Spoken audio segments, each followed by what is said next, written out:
¿Quieres? Bueno, yo soy abogado, soy Ujú. magíster en Relaciones Internacionales, trabajé mucho tiempo en el tema aduanero, trabajé en una agencia de aduana con presencia nacional por harto rato, hartos años, y Ujú. también soy diplomado en Derecho Aduanero.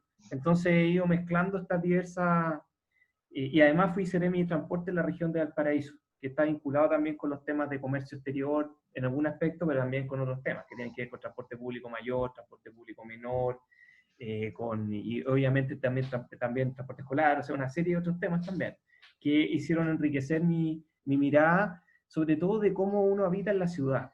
También obviamente en temas de conectividad portuaria, por ejemplo, y otros, pero ahí también hay gente que está especializada. De hecho, algo que yo no sabía era que los seremis de las diferentes regiones no tienen pito que tocar prácticamente en los temas portuarios, prácticamente nada. Eso se ve desde Santiago, desde un departamento chiquitito que se llama logística. Entonces, bueno, ahí uno se da cuenta de que la descentralización es una tarea a cumplir. Y el hecho que la descentralización, y además los CEREMI, mucha gente no lo sabe, son lo que se llama órganos desconcentrados. ¿Qué significa esto? Que son brazos de Santiago instalados en las diferentes regiones. Entonces es como que tuvieras al mismo ministerio, simplemente con un funcionario instalado, por ejemplo, en Punta Arenas o en Arica. Y también, obviamente, en Concepción, en Talcahuano, donde están los puertos, por ejemplo. Eh, y aquí en Valparaíso. Y eso, de alguna manera, a las personas en lo cotidiano, yo creo que les debe chocar cuando se enteran, cuando se encuentran con esta realidad. El que personas que tengan que responder sencillamente sean brazos, sean extensiones del poder central y que tengan que estar, evidentemente, como corresponde, cuando uno está dentro de un organismo jerarquizado, responder a las instrucciones superiores. Y eso plantea que las propias comunidades, los territorios, la autonomía que tienen es bien baja. Y además, lo otro que me di cuenta, que yo lo sabía desde un punto de vista, podríamos decir, medio leguleyo, con los estudios de Derecho y todo, porque sabiendo que Chile solamente es descentralizado administrativamente, pero cuando eso tú lo ves con respecto a lo que pasa en los consejos regionales, tú te das cuenta que prácticamente no sirve para nada elegirlo. ¿Por qué? Porque en el caso de Valparaíso, ellos simplemente el 13% de los recursos que se invierten a nivel nacional en la región lo administra, entre comillas, decide dónde van esos recursos el Consejo Regional. Y además, dentro de ese 13% no tienen organismos técnicos, entonces, por tanto, todos los proyectos vienen presentados por los ministerios. Entonces, nuevamente, Santiago entra en ese 13% también. Entonces, el espacio de maniobra que tiene realmente las comunidades de los respectivos territorios es súper bajo. Y si eso lo llevamos además que el centralismo de Santiago tiene otro problema, que es que evidentemente hay personas que tienen más poder de lobby, que tienen más fuerza, que pueden influir mucho más, empieza a achicar mucho más el rango de personas que pueden influir y tomar decisiones. Entonces nos damos cuenta que muy pocas personas pueden tomar muchas decisiones en los diferentes territorios del país. Y ese es el gran drama. Porque uno podría decir, oye, hay muchas otras banderas que están aquí también presentes, con distintos colores, qué sé yo, políticos, etc. Pero lo que yo creo que está en juego finalmente es la autonomía de los procesos individuales, los procesos personales también. A mí me interesa que hagamos comunidad y para mí es muy importante, pero eso pasa también por la libertad de los individuos para asociarse, para tomar decisiones, para participar, para conversar, para dialogar. No pasa porque simplemente votemos, digamos, una vez cada 4 años, ni porque elijamos parlamentarios, y como decíamos como decían los cores, que tienen una importancia, pero una cancha bastante acotada, bastante reducida.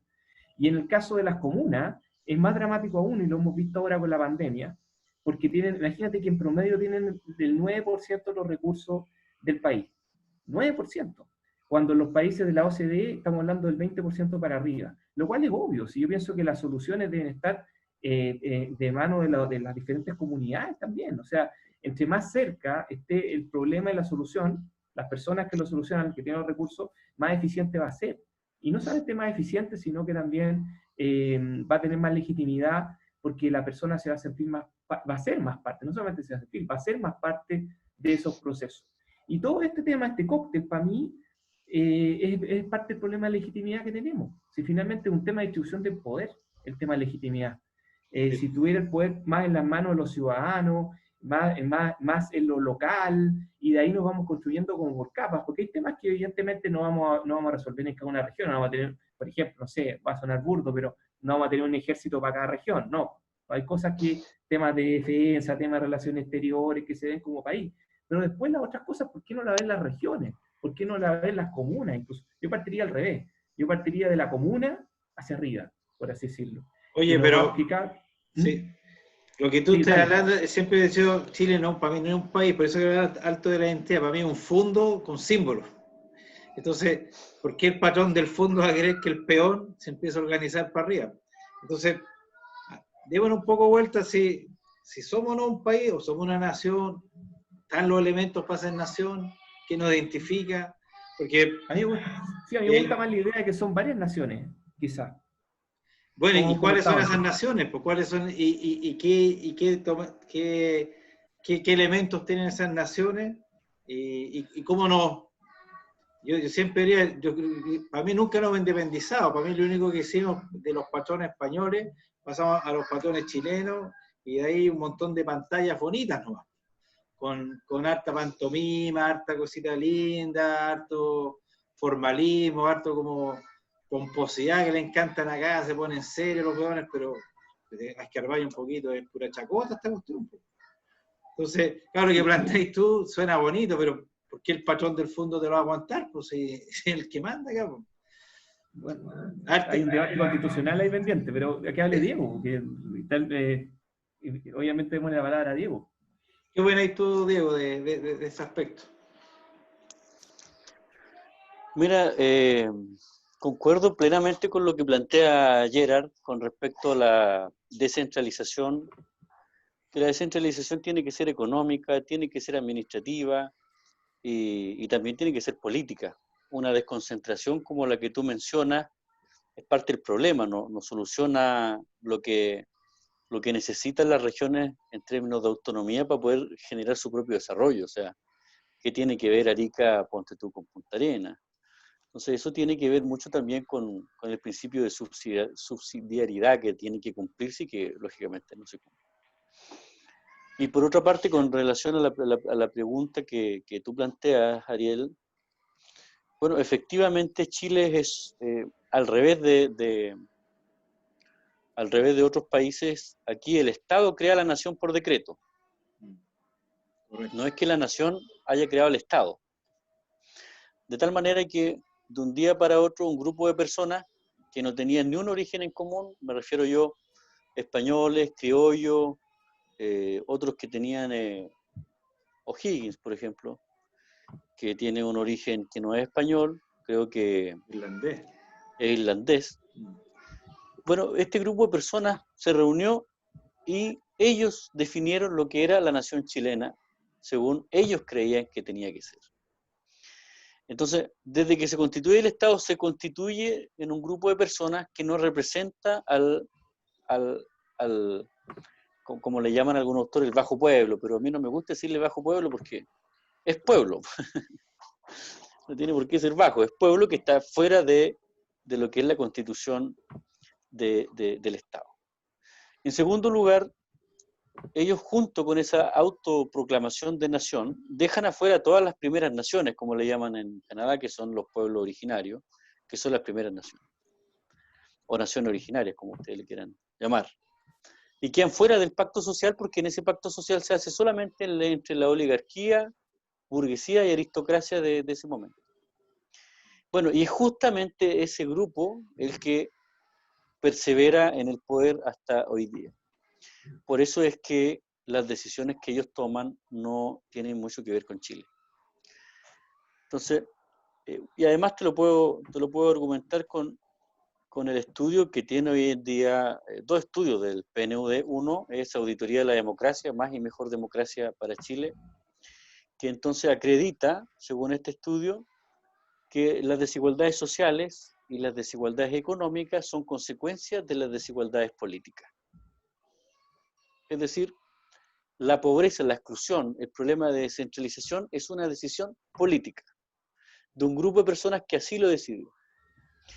Y el estudio del 2007 del PNUD, el origen de la pobreza, entonces explica que el 75% de la clase política pertenece a justamente los mismos colegios, las mismas carreras.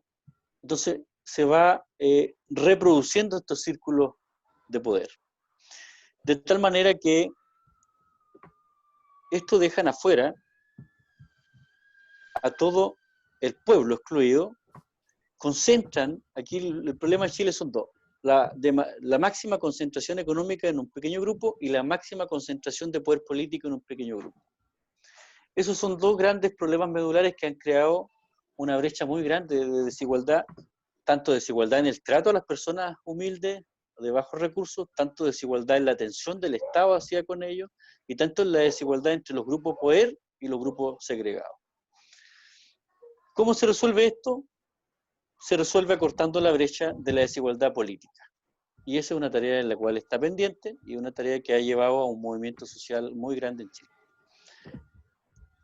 Con respecto a los símbolos, como lo explicaba Ariel, justamente se crean símbolos, se inventan símbolos para tratar de aglutinar y crear una identidad nacional patriótica, como le llaman, en torno a un simbolismo que en realidad está en una situación antropológica, porque ¿cómo se ejerce el poder de parte del Estado? Uno, tiene que ver con el ejercicio del poder mediante el Estado en el ámbito legal, de manera coercitiva y regulando las cosas. Pero existe otro tipo de poder, que es el poder simbólico que se ejerce en términos culturales y que tiene que ver un poco con lo antropológico, es decir, tiene que crearse un mito, los padres de la patria, los héroes, ponte tú. Luego tiene que crearse un rito, que es el rito en el cual todos circulan ahí, las marchas, ponte tú, que no son marchas, son desfiles, 18 de septiembre y todo lo que tú quieras, ese es el rito, ¿cierto? Y de esa manera se ejerce el poder de manera simbólica. Y eso no tiene nada que ver con Chile, porque los héroes de la patria mapuche son Lautaro, Pelantaro, Caupolicán y muchos otros, no O'Higgins ni los demás que han intentado meter con fuerza. En esta primera vuelta yo me quedo hasta ahí nomás, porque yo la verdad que preferiría escucharlos más a ustedes, que es lo que me interesa aprender. Bueno, déjame seguir yo un poco el tema de identidad.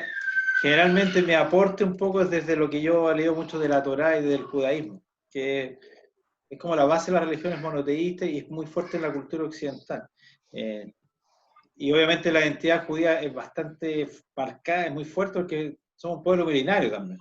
Entonces, viendo desde mi mirada de pueblo milenario, como ustedes los mapuches, claro, cuando empiezo a analizar un poco Chile, no encuentro una nación. La verdad que no la encuentro. La verdad que encuentro una, voy a decir, una cosa súper rara, es como un fondo con ciertos símbolos y con cierto, como que no te queda otra, y que cada vez que el pueblo o la gente común quiere tomar su identidad, se ningüenea. En Chile el común odio es ningüenear, como que uno no existe. Y uno es como que siento, incluso cuando tú hablas de cuando se toma la independencia de Chile, los tipos escriben: este territorio es nuestro por derecho. ¿Derecho a quién? No tengo idea, pero es nuestro. O sea, es como cuando tú adquieres una propiedad. Por ejemplo, nosotros en Israel, cuando se crea el Estado de Israel, parte de 3 pilares: desde la libertad, la paz, la justicia y la paz. Y la base de la creación del Estado de Israel es la sabiduría de la Torá y el Tanaj.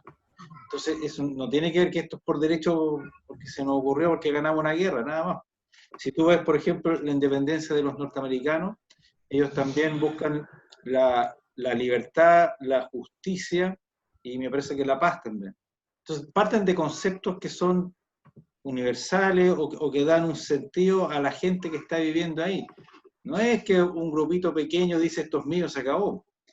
Claro, entonces, en Chile todo parte de arriba. Yo lo viví ahora, estuve en partidos políticos, me di cuenta que todo parte de arriba, todo parte de una idea de unas élites que ellos después acumulan, le entregan ciertos como órdenes, ciertos eslogan, y se va repitiendo en lo micro y en lo macro. Entonces eso yo creo que no te forma como una nación que sea en formación. Y me da la impresión que Latinoamérica también. Porque para el transcurso de la humanidad, incluso 200 años no es mucho. A veces los países toman 500 años. Si uno ve el caso de Alemania como nación, tomó muchos años ser una nación estable como Alemania. Y quizás y eso conversamos mucho, por qué los símbolos en las protestas salía tanto el símbolo mapuche, salen otros símbolos, porque me parece que eso le da mucho más sentido a las personas. El mismo símbolo de Colo-Colo, ¿por qué es tan fuerte? Porque le da sentido, eso nace de abajo. Entonces yo creo que cuando las cosas nacen de abajo son sólidas y duran por muchos años. Y es, por ejemplo, lo que habla los grandes líderes del judaísmo, Moshe, por ejemplo. Moshe era un pastor, era un gallo de la élite, o que parte en el relato, en el cuento relato de la Torá, que fue el príncipe de Egipto, pero después vuelve a ser un pastor. Y el máximo rey de los judíos, aunque a nosotros Dios mismo nos dice no tengan reyes, sino tengan asambleas con jueces, pero bueno, tenemos reyes. También es un pastor, parten de abajo los tipos, no son tipos que parten de arriba. Entonces, mientras nosotros no tengamos esa independencia mental de que qué somos, qué nos hace sentido, qué es realmente nuestro, nunca nos vamos a poder independizar, porque la primera independencia viene de la cabeza, no viene desde de lo material. Ahí uno parte un error cuando uno cree, cuando tenga dinero, cuando tenga esto, voy. No, tiene que partir desde la cabeza. Cuando la cabeza se libera, tú puedes iniciar un proceso de independencia. Por eso es tan importante entender, bueno, ¿qué somos? ¿Somos plurinacional? Ok.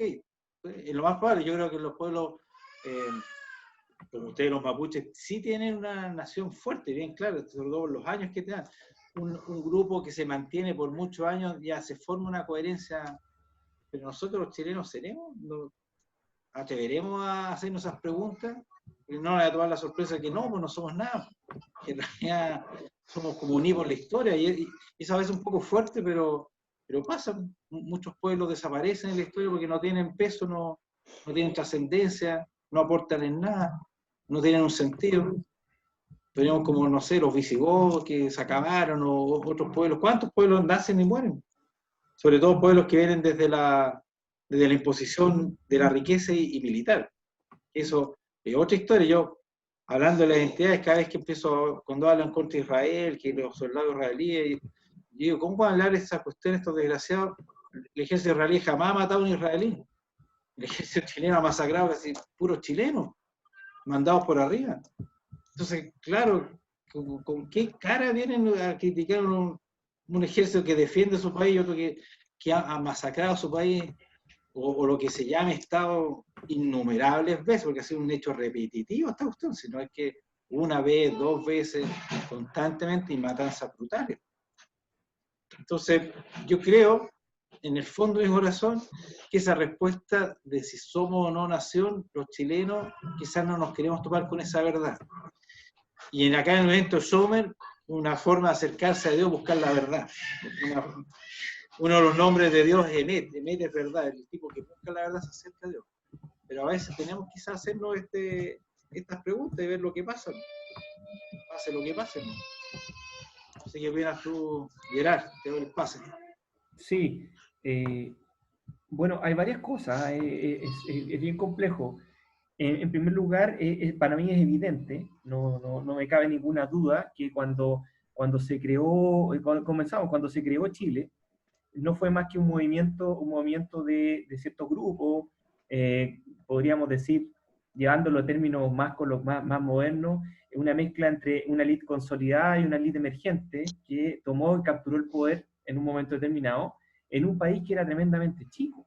Me refiero en cantidad de población, y tenía el territorio completamente, el territorio estaba completamente dispersa la población, y el país terminaba, por así decirlo, en Concepción, con suerte, digamos, ¿ya? Y en el norte llegaba con suerte Coquimbo. Por eso el intento federal fracasó, porque lo único que habían eran unas casas en Coquimbo, y Santiago y Concepción peleando entre ellos. Entonces, evidentemente en esa época fracasó por un tema de que no había ni población, ni recursos, etcétera. Entonces, para mí es evidente que era un esfuerzo bastante precario, pero en cierta medida tuvo un valor. Yo tampoco quiero, ¿en qué sentido? De que permitió por lo menos emanciparse de la metrópoli, que era un paso que había que dar. Y ojo, que yo no desprecio la labor de las élites. Yo lo que digo es que a las élites hay que exigirle, y además de exigirle, tienen que ser porosas, y ojalá que el día de mañana sean también muy heterogéneas. En el fondo, que la élite vaya determinándose por las personas que están más preparadas, que además tienen más esfuerzo, más sacrificio, que en el fondo el mérito también tenga más espacio dentro de nuestra sociedad. Y creo que el ascensor social se quedó trabado. Se quedó trabado en algún momento determinado por diversos motivos, es muy largo de hablar, pero tratando de llegar a la esencia de la discusión que tú planteaste y que también Diego planteó. Creo que ese esfuerzo de hacer nación no terminó nunca de consolidarse. Sí hubo ciertas tradiciones que tienen que ver con, por ejemplo, la zona central. O sea, yo diría justamente de Santiago, Rancagua, hasta por ahí nomás, y que tenían ciertos nexos en común, que estaban ligados con el tema, por ejemplo, la actividad agraria, todo ese mundo, que era un mundo que incluso se describe en la historia de Chile, pues si también se habla de la China, ¿no es cierto? Porque el campesinado tiene una expresión no solamente en la UAS, también en la China, pero es una tradición acotada que no representa, nunca ha representado todo el país, nunca. Nunca ha representado el guaso, no ha representado nunca todo el país. Ni el guaso de ¿cómo se llama?, en tenía formal, ni el guaso con chupalla. No representa todo el país. Eso es evidente. Después hubo otro proceso que tal como ocurrió, por ejemplo, con Bolivia, cuando entró en guerra con Brasil, esa guerra brutal que hubo, también nosotros tuvimos nuestra guerra brutal que nos dio de alguna manera, nos permitió de alguna manera aglutinarnos y darnos un cierto pegamento, que no fue demasiado sólido, insisto, no abarcó todo el país. Fueron este campesinado empobrecido que partió al norte a trabajar, que hizo que las ciudades del norte, que no eran ni siquiera chilenas, tuviesen más chilenos que cualquier otra persona. De hecho, Antofagasta, cuando era boliviana, tenía cerca de un 90% de población chilena, que era campesinado pobre del centro, con suerte centro-sur, digamos, de Chile, que viajó, quizás algunos de más al sur, pero en general, y viajaron al norte buscando mejores expectativas, pero que no es muy distinto a lo que podrían haber hecho, no sé, por los personas de todo el mundo que fueron a la fiebre del oro en Estados Unidos, digamos, ¿no? Y toda esta gente llegó ahí y se encontró con un problema político entre la élite local, me refiero a Santiago, representado con intereses, algunos extranjeros que estaban presentes, el señor Nortz, por ejemplo, en el tema ahí y toda la brutalidad que se desplegó en esa época, que fue el que se desplegó para la Guerra del Pacífico en los años venideros también, que terminó con matanzas como las que hemos comentado, por ejemplo, la matanza de María Elena, años después, y en que participaron algunos de los héroes, entre comillas, digamos, de la Guerra del Pacífico. ¿A qué es lo que voy yo con esto? Eso sí, a pesar de todo, con toda la brutalidad, sí dio algún pegamento social. Sí empezó a que, de alguna manera, hubiese una comunicación y algo se formara ahí. Eso no se puede desconocer. Negarlo sería una realidad histórica media voluntarista. Entonces, ¿qué es lo que ocurrió con ese pegamento? Eso se plasmó en el 1900, se plasmó, y en la época del centenario algo pasó, digamos, y había ya de alguna manera se había sentado algo ahí, algo, en el 1900, 1910 para el centenario. Pero ahí vino la crisis más importante del país. ¿Por qué? Porque la gente dijo somos parte de algo, pero realmente no, porque seguía habiendo una élite que se había olvidado del ascensor social, de la integración, y vino el problema de la cuestión social también que se planteó. Después hubo una crisis tan profunda que terminó con un golpe blanco, o no tan blanco, pero no tan sangriento, que terminó con una nueva constitución, que fue una constitución, como todas las otras que hemos tenido en la historia de Chile, impuesta olvidándose de las reglas de la anterior, o sea, podríamos decir de corte autoritario en su origen, por lo menos, y que al poco tiempo terminó con una serie de gobiernos bastante autoritarios. Carlos Ibáñez del Campo, digamos, entre medio. Entonces, y después vino la matanza del seguro obrero, que comentamos también, y que tiene que ver justamente con que seguíamos resolviendo mucho de nuestros conflictos en Chile por la fuerza. Y eso también muestra de que algunas de serias dificultades que tenemos en la convivencia. Si nos damos cuenta que cuando tenemos diferencias empiezan a correr balas, empieza a correr sangre, como ocurrió tanto en la Guerra del Pacífico, que evidentemente es un tema brutal, que nos enfrentó con países hermanos, pero también ocurrió en la matanza de María Elena, que comentamos también, y ocurrió en años posteriores, incluyendo algo que parece muy de élite y muy particular por el tipo de sujetos que estaban involucrados y todo, pero que fue la matanza del seguro obrero. Pero aún así son matanzas. Estamos hablando de unas donde, evidentemente, unas tienen un calado de cientos o miles de personas y otras de unas decenas, pero aún así es una forma brutal de determinar nuestras diferencias.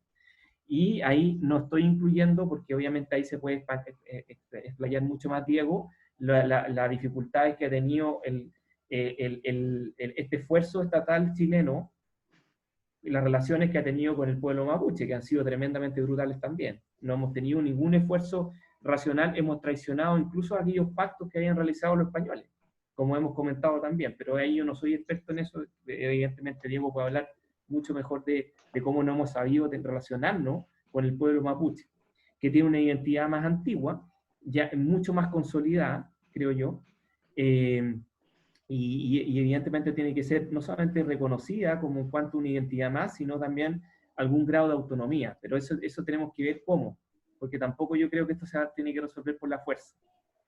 No queremos más sangre aquí en este país. Yo creo que algo que tenemos que tener súper claro es que la resolución que tengamos los problemas, los conflictos, el que sea, tiene que ser de manera pacífica, dialogada, aunque cuesta. Y yo sé que cuesta porque hemos estado acostumbrados a resolver por la fuerza nuestros conflictos. Ahora, entonces, dicho todo esto, creo que de alguna manera diferentes partes del país tienen distintas identidades.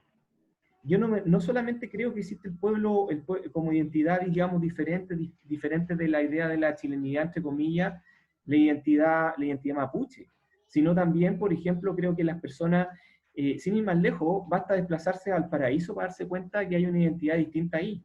Entonces, y además yo creo que lo otro que se produce son identidades que son como por capas.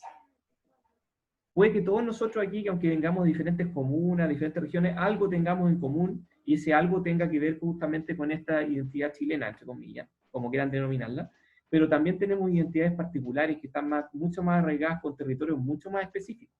Y yo creo incluso es más, eso también se da ante los pueblos originarios. Entonces, aquí es lo que voy yo. Toda esta diversidad nos plantea desafíos muy grandes, que es proteger aquellas identidades que existen, porque es algo valioso que tiene que seguir para las próximas generaciones, pero también proteger los proyectos individuales. ¿Cómo logramos ese equilibrio? Para que la construcción sea realmente de abajo hacia arriba y no que sea un Estado o lo que sea que desde arriba nos diga lo que tenemos que hacer, que esté al margen de todo nuestro esfuerzo, nuestra participación ciudadana, nuestra forma de construir nuestros vínculos, que no tiene que ser impuesto, tiene que ser voluntario.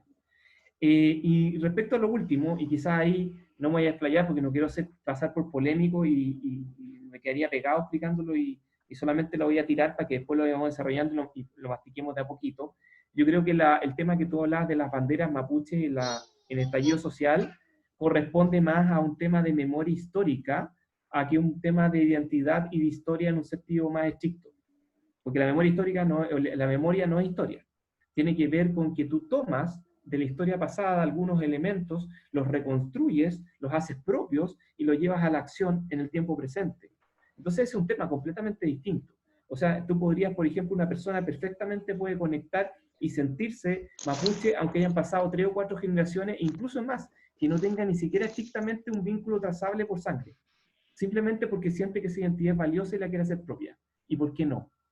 Y conozco uno muy famoso en Evópolis, que es Juan Blumel, que todos sus tweets los escribe, la mitad de sus tweets los escribe en Mapungún y él se autodenomina mapuche, hermano de Gonzalo Blumel. Bueno, ahí dejo tirado un par de ideas, y evidentemente son todas muy, muy discutibles, muy polémicas, pero he tratado de responsablemente estructurarlas. Gerardo, dime tú, con respecto a lo que tú has dicho, ¿qué es ser chileno entonces para ti?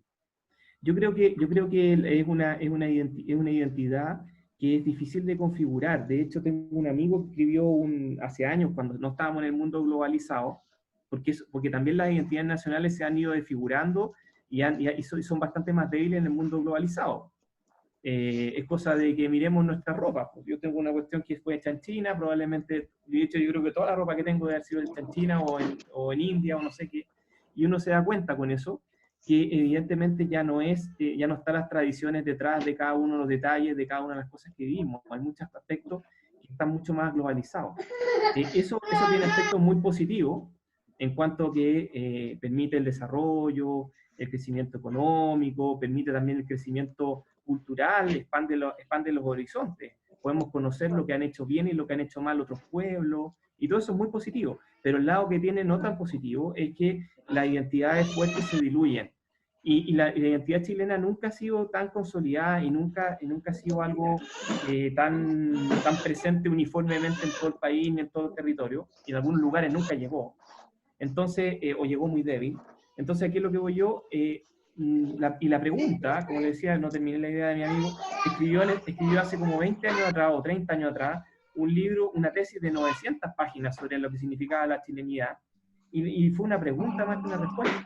¿Por qué? Porque como tú bien decías, Ariel, es una construcción histórica que es inacabada, y justo cuando estaba de alguna manera quizás consolidándose una parte, digamos, de este proceso, llegó la globalización. Entonces, como que quedamos a medio camino en muchas cosas. Y sí rescato que existen otras nacionalidades, otras identidades que están mucho más arraigadas. Tan arraigadas que a pesar de la violencia, a pesar de todas las dificultades, permanecen.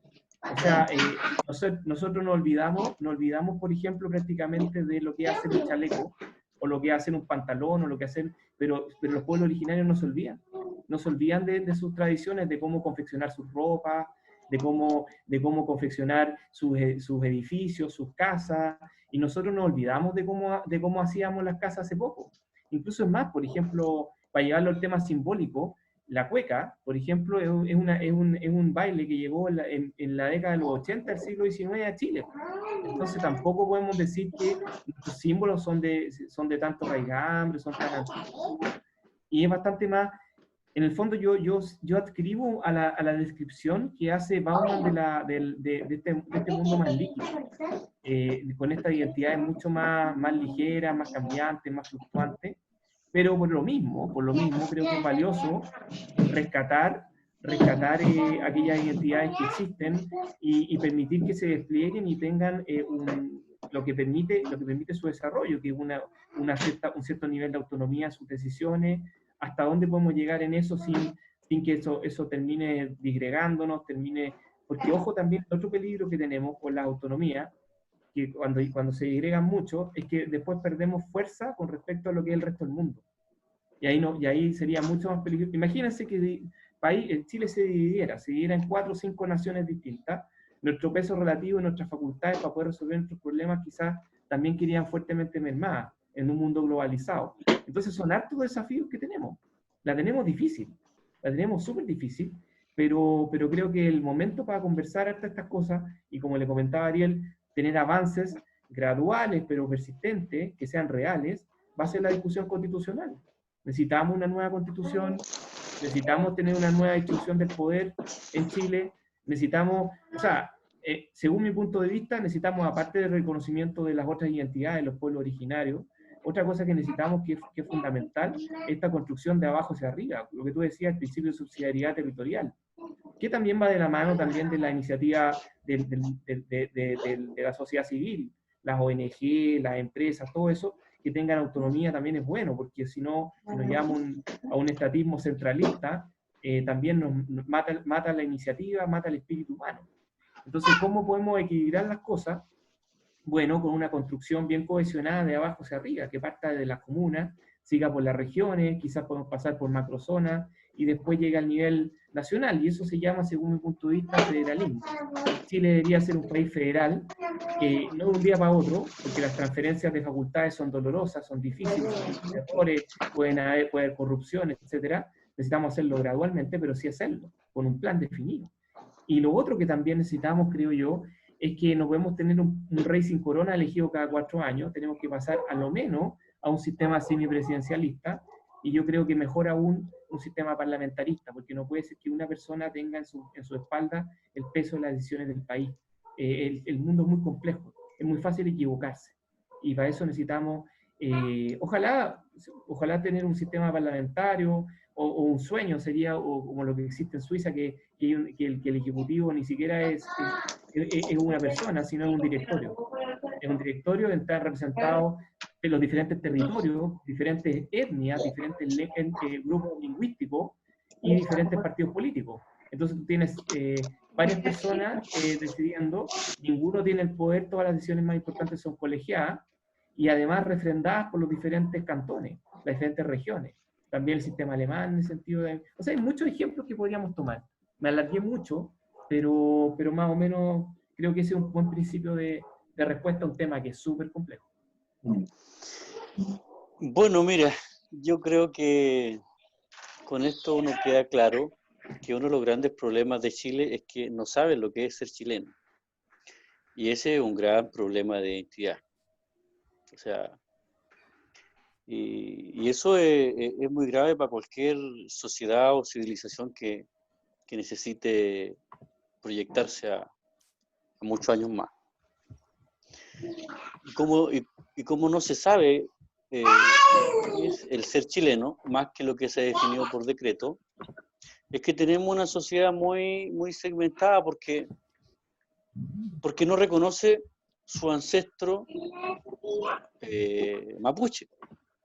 Porque toda la zona Picuche y de Santiago al sur, incluso desde Coquimbo al sur, fue instaurada bajo distintos genocidios que se hicieron al pueblo mapuche, prácticamente la zona pehuenche. Entonces, el sustrato antropológico de la sociedad chilena es el pueblo mapuche que es segregado, no escuchado, no tomado en cuenta y se niega como identidad. Es una cuestión muy real. Se niega como identidad a tal punto que la gente que vive en Vitacura no sabe que Vitacura era un toqui, un lonco. No sabe que Apoquinto era otro lonco. O sea, tenemos ese nivel de falta de identidad. Y por otra parte, yo no me voy a alargar mucho, solamente este punto. Y nosotros, los pueblos originarios, no somos chilenos, porque nosotros existimos miles de años antes que se constituyera el Estado de Chile. Nosotros somos mapuche. Ahora, por decreto, dentro del Estado de Chile se considera que somos chilenos, pero por decreto. Pero antropológicamente nosotros somos milenarios y es imposible de que nos incorporen de un día para otro en un decreto en el cual no fuimos invitados a participar, a pesar que el pueblo mapuche financió prácticamente la independencia de Chile, tanto por los loncos pehuenches que financiaron a San Martín para cruzar la cordillera, tanto como Venancio Coñopán que financió a O'Higgins y Colipí que financió a José Miguel Carrera. Entonces, esa es una cuestión absolutamente clara y concreta. Y los tratados que Chile violó con el pueblo mapuche no son los tratados que Chile firmó con España, son los tratados que Chile firmó con el pueblo mapuche en 1825, el Tratado de Trapihue, gobierno de Freire. El año siguiente, el Tratado de Negrete, también violado por Chile, donde se reconoce la nación mapuche y se reconoce el Biobío como límite y se pide a los chilenos que si pasan al sur deben portar pasaporte.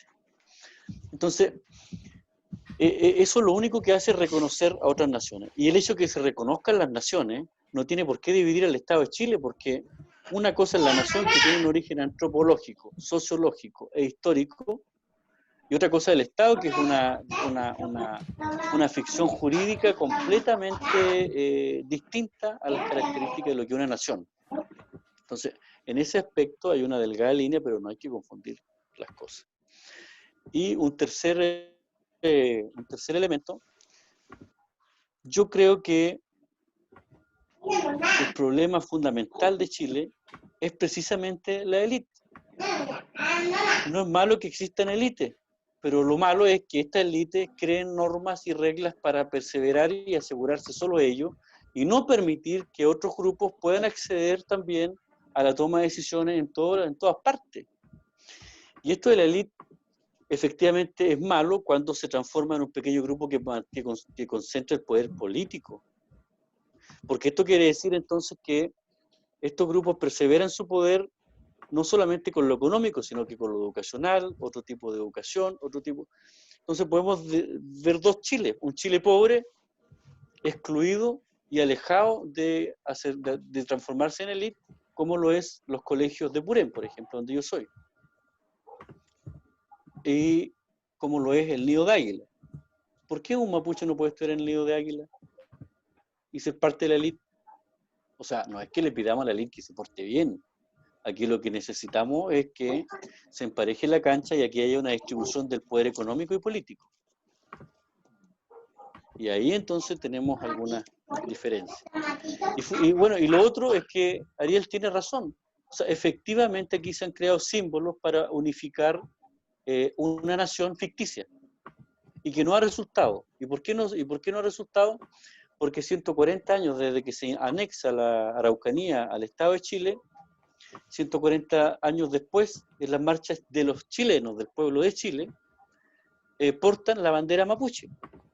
Es decir, el pueblo de Chile ha reconocido una nación distinta, un pueblo que viene luchando por cientos de años, como un símbolo que representa una lucha que el pueblo de Chile empieza a dar.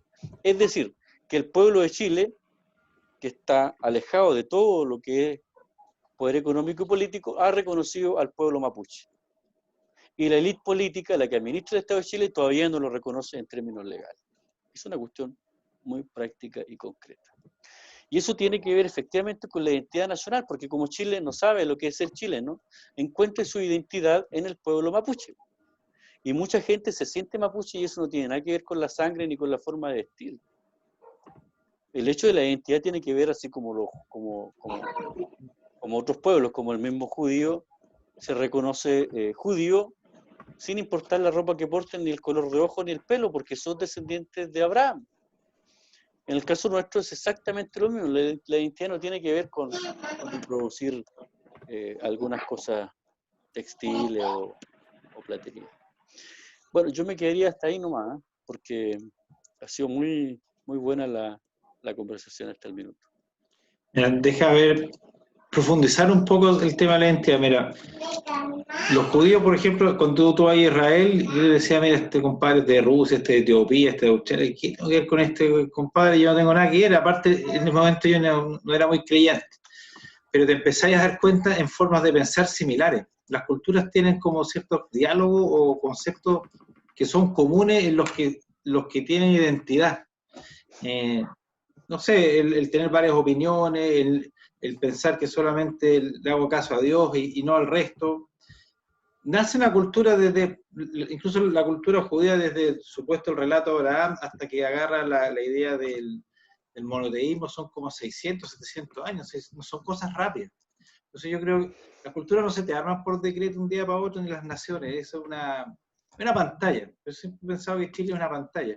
Y yo, por ejemplo, si uno conoce al chileno común puede ser a veces medio pillo, bueno para la talla, pero no un pueblo asesino.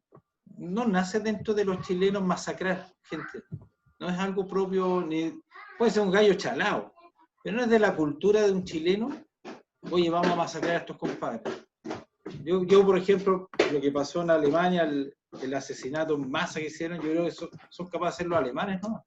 Pero un antisemitismo en Chile a lo más te pueden pegar, quizás matarán, pero jamás en una industria de la matanza. Hay cosas culturales muy distintas, identidades. No digo que los alemanes sean malos o buenos, pero tienen otras formas de pensar. Y cuando caen en locura, actúan de esa manera. Si Chile cae en locura, a lo más quema, como hicieron ahora en las protestas. Queman, rompen, pero para el nivel de violencia que hubo, casi no hubo muertos. Si esto mismo pasa en países árabes, Europa, está lleno de muertos, porque son más dados a la violencia física. Entonces, no tienen nada que ver con la cultura chilena las masacres. Por eso yo digo que esto no es un país de verdad. Tiene que ver con una élite que masacre. Como que yo no tengo ni una relación con ellos. No se me ocurriría jamás masacrar una escuela con niños. Yo creo que ningún chileno creo que se le ocurriría hacer esas cosas. Entonces, yo siento que no estamos independientes y si uno profundiza más, acá no hay una nación, hay que rearmarlo. Entonces, yo creo que el gran terror de la élite es que se te puede desarmar como un castillo de naipes esta cuestión.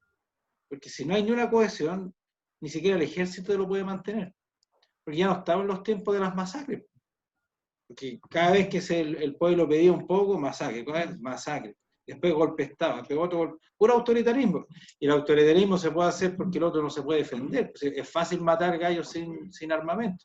Pero si ya se te empieza a armar, está todo el mundo pendiente, se te van a ir sanciones, ya se te acabó lo prepotente. Entonces, a base de prepotencia, símbolos, decretos, compadres que se hacen negociados para ellos, es muy difícil que haya nación. Yo creo que estamos quizás a puertas de algo que nadie se lo va a esperar y una caída de naciones, o sea, de cosas que no eran reales nomás. No, no puedes sostener algo a la fuerza. Y eso yo creo que es el gran terror. Y ahora se pusieron antisemitas. Ahora el gran chiste de la élite chilena se va contra los judíos y contra Israel. Bien inteligente. Mira, la peor tontera que pueden hacer. Ya no se le ocurre qué hacer. Entonces, Chile está en un dilema, yo creo o sea, las personas que viven en este territorio, así yo me voy a definir, que estamos acá, que por un acuerdo político que jamás participamos, porque ser chileno es parte de un acuerdo político. Políticamente nosotros pertenecemos a Chile, pero en esa política nosotros no participamos en nada.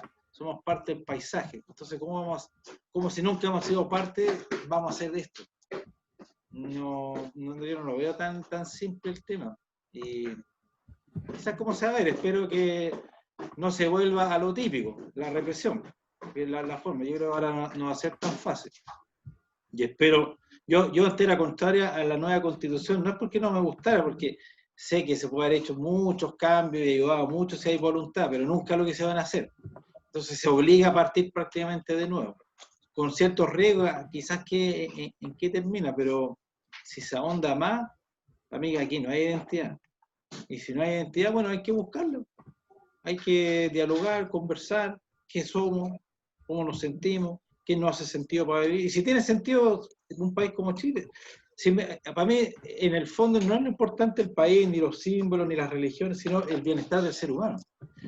Cómo el ser humano se potencia, una vez que conversamos bastante el tema que es el bien y el mal. El bien es lo que te hace crecer, lo que hace que el ser humano espiritualmente sea superior. Lo malo es lo que te estanca. Bueno, si este acuerdo político te estanca, no nos sirve, ¿no? Y no es ni el primer ni el último país que va a desaparecer en la historia de la humanidad. Pero lo importante es que estemos bien, los que estamos acá, que estamos felices, que en nuestro nuevo acuerdo político esté la felicidad, la justicia, la paz, y que si vamos a matar a otro, por ejemplo, bueno, sea porque nos están atacando y estamos de acuerdo todos como nación defendernos.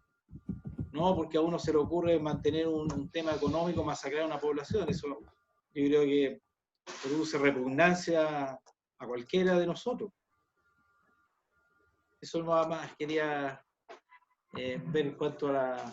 Oye, y si no hay eso, bueno, ¿cómo se maneja una representación? Si vamos a votar ahora, por ejemplo, se nos vienen elecciones, si no tenemos casi ni identidad, ¿quién te puede representar? ¿Quién te hace sentido? ¿Cómo podemos ir resolviendo? Uno dice ya la nueva constitución, pero la nueva constitución lo más probable es que los van a financiar los de arriba, y los que salgan ahí, los asambleístas, la mayoría de no viene de arriba, viene del show de Chile. Entonces va a avanzar un poquito. ¿Aguantará avanzar un poquito? ¿Te dará estabilidad esa cuestión? ¿Podrá servir? Yo tengo serias dudas. Yo creo que ya las paciencias se acabaron hace rato. ¿No? No sé qué opináis tú, Gerard.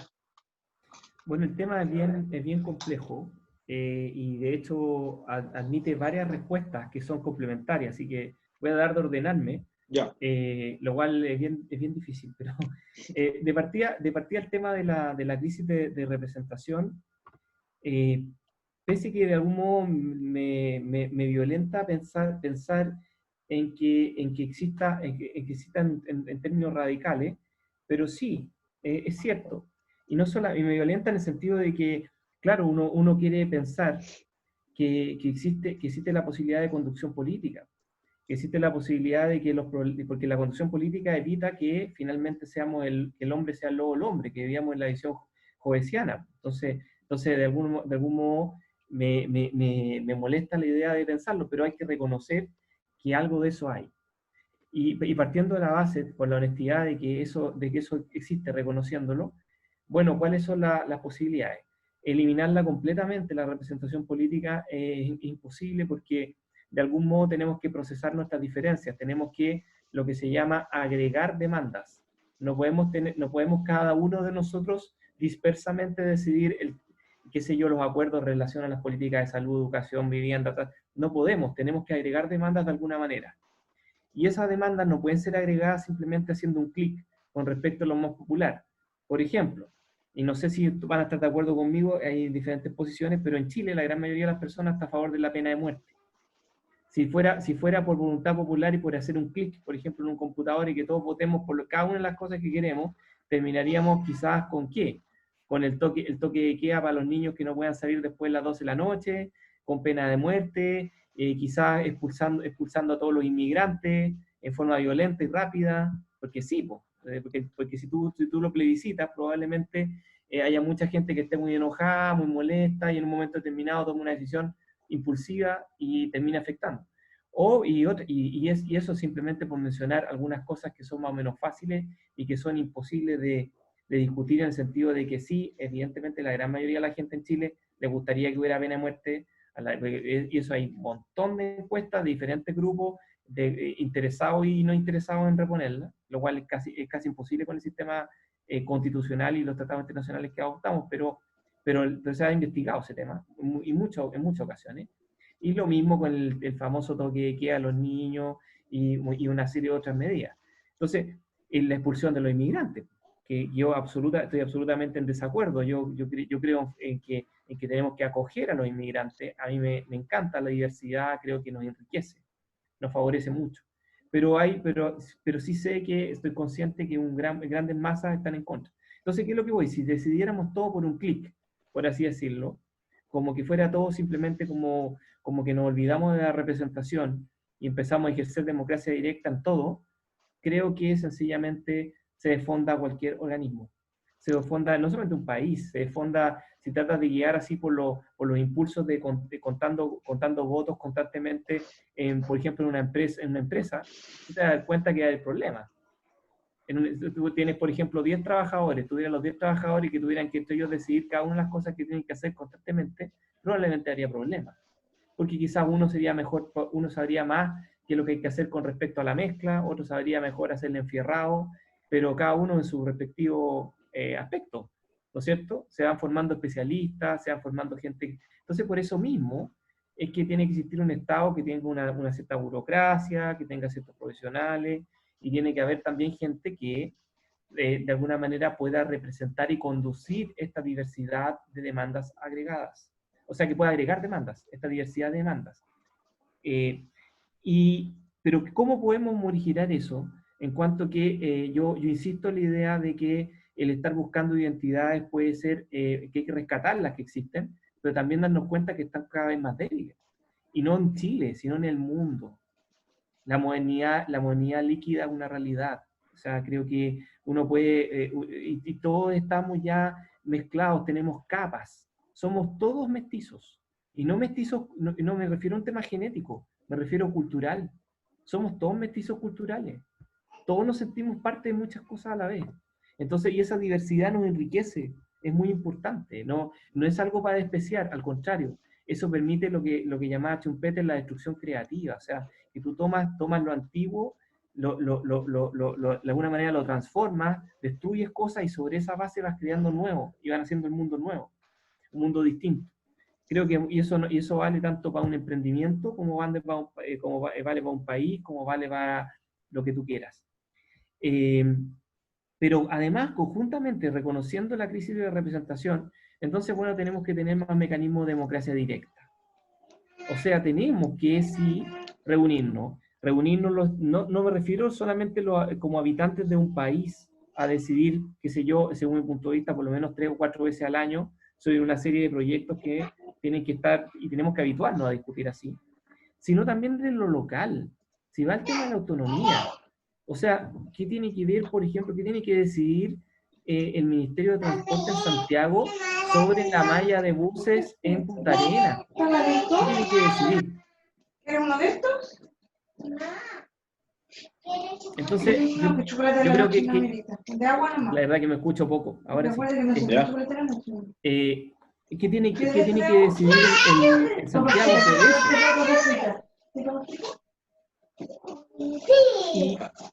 eso? Entonces, por eso mismo yo creo que deberíamos tener mecanismos de democracia directa, pero aplicados, por ejemplo, a nivel comunal también, a nivel regional, como decía, macrozonal, o sea, integrar los conceptos de un Estado que ya no sea un Estado unitario, sino que sea federal o autonómico, que existe, y eso permita también desarrollar en las zonas según sus propias identidades, pero eso partiendo de más abajo, o sea, partiendo desde las comunas. Eso yo creo que es fundamental. Y lo otro es que este ejercicio que sea periódico, no sea esporádico, que tengamos fechas durante el año, varias fechas durante el año donde votemos varios proyectos, y que no solamente sean proyectos que nazcan, no solamente proyectos que nazcan desde abajo, o sea, con referéndum legislativos, sino también referéndum revocatorio, o sea, si no queremos una ley o no queremos una norma que nos rija tanto como comuna, como región, como país, que también podamos nosotros juntar firmas, organizarnos para que esas normas sean revocadas. Entonces, así tenemos una mezcla entre una representación, ojo, también con mayor división del poder, pues si tenemos un Estado federal, el poder está más dividido, si tenemos las comunas con más poder, está dividido también dentro de las diferentes regiones o macrozonas, y también tenemos dividido, si tenemos un régimen parlamentario, también tenemos mucho más dividido el poder en la decisión ejecutiva. Entonces, si tenemos más dividido el poder, significa que los ciudadanos van a ser más protagonistas, tanto en sus mecanismos de representación, como protagonistas a través de todos los mecanismos de democracia directa que plantean.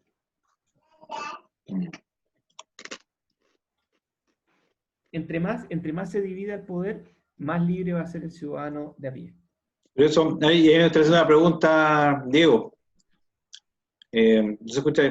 Por ejemplo, en el pueblo mapuche, ¿qué es lo que produce respeto y honor a una persona? Porque generalmente un líder, uno, no sé, yo diría en Chile, no sé, la simpatía produce algo, o el honor, o en Chile, por ejemplo, ser acusete es mal mirado, un tipo valiente. ¿Qué es lo que produce, por ejemplo, actitud o forma de vida que este gallo, mira, nos da confianza? Porque hay una crisis de confianza inmensa. Entonces, ¿qué tipo de características les da confianza al pueblo mapuche? Y quizás de ahí uno puede decir, este me representa más, tiene ciertas características. Bueno, mira, dentro de nuestra cultura, para ser mapuche tú tienes que a lo menos cumplir algunas condiciones de tu formación. Una de esas es ser kimchi. ¿Ya? Kimchi es una persona que cultiva el conocimiento. Tiene que ser nehuenche, una persona que cultiva la valentía y cultiva también su aspecto físico. Cultiva la fuerza, la valentía. Nehuenche. Yeah. Pero además de eso, tiene que ser cumeche. Cumé es bien. Gente, tiene que ser una persona que haga el bien. ¿Ya? Y bueno, y además de eso, él tiene que, como cuarta cosa, ser una persona que cultiva la justicia. No en el acto de juzgar, sino que en el acto de predicar con el ejemplo y evitar cosas injustas, digamos. Entonces, tú para ser mapuche tienes que cumplir esas 4 características porque, bueno, y esto entonces llega a entender que ser mapuche es mucho más que ser una buena persona, digamos. Se tienen que cumplir otras condiciones.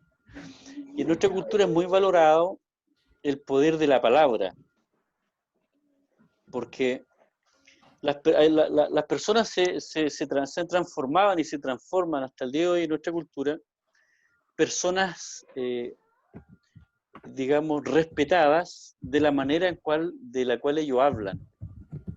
Por eso en nuestra cultura es muy importante el ñen pin. Ñen es dueño. Ñen pin es el dueño de la palabra. Entonces, cuando el mapuche cumple esa condición de ñen pin, es una persona que mediante el verbo es capaz de crear condiciones y, bueno, cambiar cosas. Inclusive en los judíos cristianos también es muy importante el verbo. En nuestra cultura también.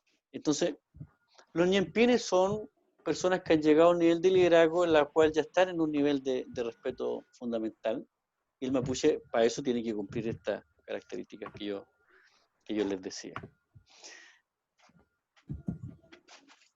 por otra parte, con relación a lo que decía Gerald, yo creo que la crisis de representación que tiene Chile tiene que ver con cosas mucho más allá de la persona en sí misma, que también es complicado, porque hay personas que son financiadas por Penta, por Soquimich, y que han transformado la política en una especie de concubinato, digamos.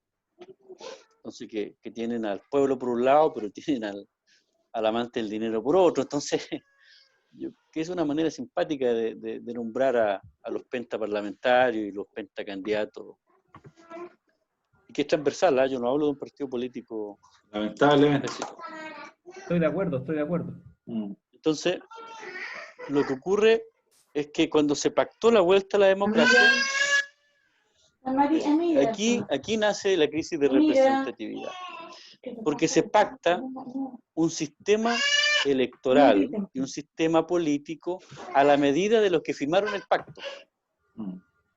Es decir, concertación y no sé cómo le llamarían a la derecha en esa época, pero Vamos, Chile, a la Alianza por Chile. O Alianza por Chile. Alianza por Chile, sí. Claro.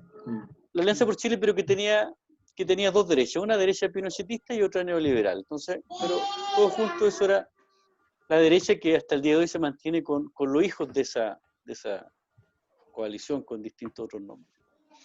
Entonces ahí se pacta un sistema electoral que crea la partidocracia y que anula la democracia y la transforma en una partidocracia. Es decir, si usted es pobre, usted no tiene derecho a ejercer poder, usted solamente puede votar. Usted es un voto, no es una persona que ejerza su libertad, que pueda cambiar cosas. Si bien dicen que uno de los derechos ciudadanos es el político del ciudadano es elegir y ser elegido. Pero resulta que los presidentes de la Junta de Vecinos no pueden ser candidatos a diputados, tienen que renunciar 2 años antes de inscribirse. Pero los diputados no tienen ese problema, tampoco los senadores. Bueno, entonces se creó reglas del juego que ha permitido que mediante la partidocracia perseveren personas por más de 30 años en los mismos cargos, en lo cual la función pública ya dejó de transformarse en una nueva ética del ejercicio del poder ciudadano, sino que se transformó en un negocio personal y en una pega personal, la cual se mantiene con altos niveles de financiamiento de las campañas que lo pusieron los empresarios. Esto logró entonces crear leyes solamente para la élite económica y para la élite política. Leyes en las cuales los propios parlamentarios se ponían los sueldos que querían hasta el día de hoy. Y se reelegían las veces que querían hasta el día de hoy y tenían aportes económicos para eso. Bueno, el estudio del 2017 del PNUD indica que gran parte de la clase política que se mantiene es la misma que deriva de la élite de hace muchos años, pero que fundamentalmente lograron ganar sus elecciones con financiamiento, con alto financiamiento de campaña. Entonces, una persona de la élite tiene 200 millones de pesos para ser candidato a senador y una persona del pueblo tiene 0 pesos para ser candidato a senador. Y las campañas se definen por la plata. Y los que manejan la plata son la élite. Entonces se reproduce un modelo. ¿Qué es lo que logró esto? Logró el eslogan de todo esto sirve para mantener entonces la estabilidad nacional, la estabilidad política y la gobernabilidad. Todo esto tiene que ser así según estos mismos que predicaban el modelo político, debe ser así para entonces mantener la estabilidad política. ¿Esta estabilidad política en qué consiste? Que estos partidos se transformaron en una especie de empresa de un grupo de personas que lograba llevar a algunas personas al Parlamento. Con estos que llevaba al Parlamento negociaban con el Ejecutivo y con los empresarios, y así se hacían millonarios entre los partidos y entre las personas. Y se crea una nueva clase económica y política, así como antes se había creado la clase agraria y después la clase agraria política y económica. Esto causó hoy día una crisis de representatividad que no va para más, en la cual ustedes tienen a un senador preocupado de sacar un proyecto para que el Taca-Taca sea un diputado una diputada de Evópolis, que está muy preocupada de que el Taca-Taca sea un deporte, y por otro lado, que no hay nada malo en eso, pero los problemas del país son mucho más profundos que el Taca-Taca. y otro que quería que la brisca fuera un deporte nacional, que un senador de ahí de la secta, no me acuerdo cómo se llama. Entonces, eso ha creado un tipo de élite política absolutamente rasante que no tiene ningún interés en resolver los problemas del país y que ha aumentado la brecha, que no es algo que diga yo, sino que lo dicen los estudios internacionales. Y ahí está el problema de deslegitimidad en la política, porque los políticos que están en el poder no representan el sentir de la gente. Y por eso es que esta clase política fue sobrepasada mediante las movilizaciones sociales, porque si tú tienes representantes que no son capaces de resolver tus problemas, tienes que resolverlo tú mismo, no tienes otro camino, porque se te está muriendo la gente de hambre, no tienes cómo pagar el arriendo, no tienes trabajo. Y eso sobrepasa todo esto. Bueno, sobre esto ya se había analizado bastante, y lo había analizado Moisés Naim en un libro que se llama El fin del poder. Esto ya se vaticinaba, y esto no es ni un descubrimiento nuestro, ni un descubrimiento actual, sino que esto es algo que se había estudiado científicamente y así se ha comprobado en Chile. En esto, por eso que se firmó el Pacto por una Nueva Constitución, para descomprimir un poco el tema, digamos. Pero para descomprimir el tema, salvando a la clase política. ¿Por qué? Porque esto se firma entre los mismos que son parte del problema y no de la solución. Yo creo que esto da para mucho más profundo. Yo, lamentablemente, voy a tener que quedarme hasta por aquí nomás, porque voy a tener que... Una huevita muy pequeña. Me toca asumir ahora, no funciones de dirigente, sino que funciones de papá. De papá. Y la cosa aquí no manda uno, aquí es otra cosa en la casa. Entonces yo le agradezco mucho la oportunidad de conversar con ustedes. Creo que hemos tocado temas muy medulares y yo quedo a disposición para poder seguir en este tipo de diálogo. Ya, pues, oye, muchas gracias para ti. Oye, y el próximo lunes, bueno, ahí van a entrar los filósofos, que le dan más contenido. Tengo un primo que es filósofo y el otro también que le da mucho más contenido nos puede ir ordenando. Bueno, Gerard, para cerrar. Sí, muy cortito, solamente quería complementar que yo he rayado harto la papa ya, por decirlo de una manera coloquial, con Moisés Naim en sesiones anteriores y con el concepto del fin del poder, y obviamente el que existe más movilidad, más personas, más flujo de información y el cambio de cultura y el cambio de mentalidad. Justamente eso mismo hace que las identidades también vayan un poquito a la cola, también lo relaciono. Y también el libro de alguna manera lo trata. Oye, era más... pregunta, desafío. Para el chileno, ¿qué sería su hombre ideal? Porque lo que dijo él, a mí me cuadra para el judío, el tipo que sabe Torá y que busca la justicia. Eso es como el ideal del... Mira, para la próxima semana, ¿no? Yo te podría decir cómo es el porteño ideal o cómo es el alemanino ideal, porque no creo yo en un concepto más general. Bueno, ya, pues muchas gracias. Que lo pasen bien. Nos vemos el próximo abrazo. No, pero mañana nos juntamos a la 1. Sí, ya, perfecto. Listo. Vale, un saludo. Chao. Chao, que estén bien. Chao.